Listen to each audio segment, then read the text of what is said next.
Lokesh CM, deputy సీఎమ్మా ఇది ఒక పక్కన చర్చ నడుస్తుంటాం. దానికి ఇటు పక్కన జనసేన వాళ్ళు రియాక్ట్ కావడం, సోషల్ మీడియాలో ప్రారంభమైనటువంటి వార్, దాని ముగింపు పలుకుతూ రెండు పార్టీలకు సంబంధించినటువంటి వాళ్ళు ఎవరిని ఎట్లాంటి పోస్టులు పెట్టద్దని చెప్పడం, నాయకులు ఎవరిని మాట్లాడద్దని చెప్పడం అంతా బాగానే ఉంది. ఈ మొత్తంలో సైలెంట్గా ఉంది చంద్రబాబు, లోకేష్, పవన్ కళ్యాణ్. తన సమక్షంలోనే మాట్లాడినటువంటి శ్రీనివాసరెడ్డికి కానీ భరత్కి కానీ ఏమీ చెప్పలేదు చంద్రబాబు గారు. ఆ తర్వాతని చెప్పారన్నటువంటి పేపర్లో వార్తలకే పరిమితమైంది. అదే సందర్భంలో కిరణ్ రాయలకి సంబంధించి పవన్ కళ్యాణ్ ఏమీ చెప్పలేదు, పార్టీ చెప్పిందని మాత్రం వచ్చింది. అంటే అగ్రనాయకులు సైలెంట్గా ఉన్నారు.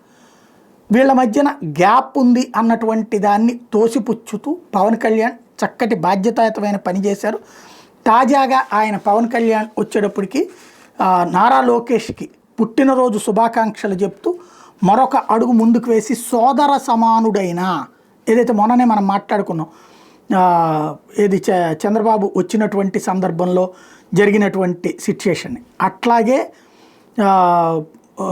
ఇప్పుడు తాజాగా నా సోదర సమానుడైన అన్నటువంటి పాయింట్తో జన్మదిన శుభాకాంక్షలు అంటూ చెప్పడం అన్నటువంటిది కీలకమైంది. తను లోకేష్ విషయంలో చాలా బాధ్యతగానే ఉన్నాను, సోదరుడిలాగానే ఉన్నాను అన్నటువంటి సంకేతాన్ని ఇచ్చారు.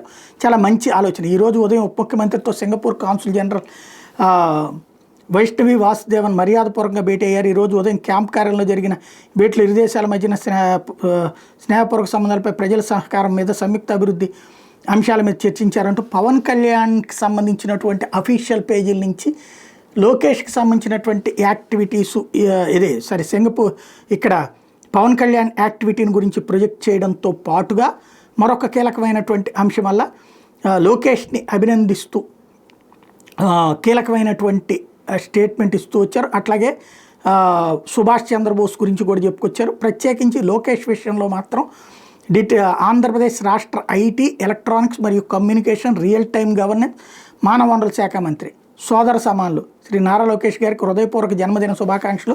మీరు సుఖ సంతోషాలతో ఆయురారోగ్యాలతో ప్రజలకు మరిన్ని సేవలు అందించాలని మనస్ఫూర్తిగా భగవంతుడిని ప్రార్థిస్తున్నానంటూ వాళ్ళిద్దరి ఫోటోని కూడా ట్యాగ్ చేస్తూ హైలైట్ చేశారు.